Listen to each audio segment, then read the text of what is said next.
Growing up, I always felt I was by myself. Not necessarily a feeling of loneliness, but just by myself. I don't know if it was a product of my parents' divorce or if it was simply a part of who I am, but I had convinced myself I was on my own. Somehow tied to this was an incredible need to prove to people that I was the best at whatever I did. Whether it was baseball or track or school, it just didn't matter. I had to prove I was the best. The question I did not want to ask myself, and I didn't have an answer for, was, who am I then if I'm not the best? All the way through high school, I wore myself down, trying to be better than everyone else. On the court, in the field, I needed to be the guy the team leaned on in order to win. In the classroom, I had to be the friend everyone came to for help. And at parties, I had to be the life of the party, the center of attention.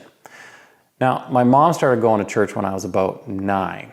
And as a child, I felt if it was good enough for my mom, then it was good enough for me. And I grew up knowing all the right things to do. Don't get drunk, don't sleep around, don't do drugs, but do go to church, do respect authority, and do work hard. And I agreed with this, but the problem was I was doing this to be the best, as if to prove myself. So when I was 17, two things happened. My best friend at the time took me to task while standing in my driveway one evening.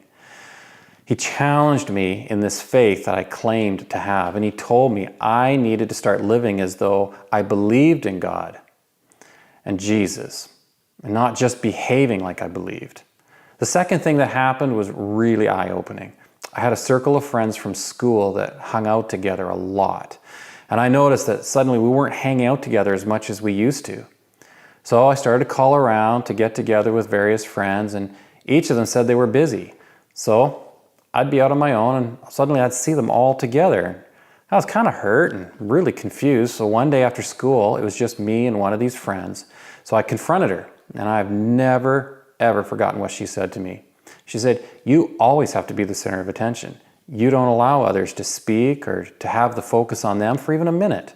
Now, we like you, but you're not nice to be around."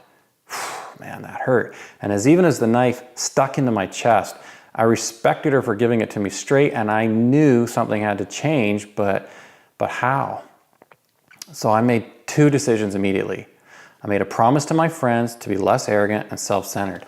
And I knew, though, that I would need help. So the second decision I made was to tell God I was all in. I had spent my life up to that point perfecting myself to be the best, to prove myself generally to everyone.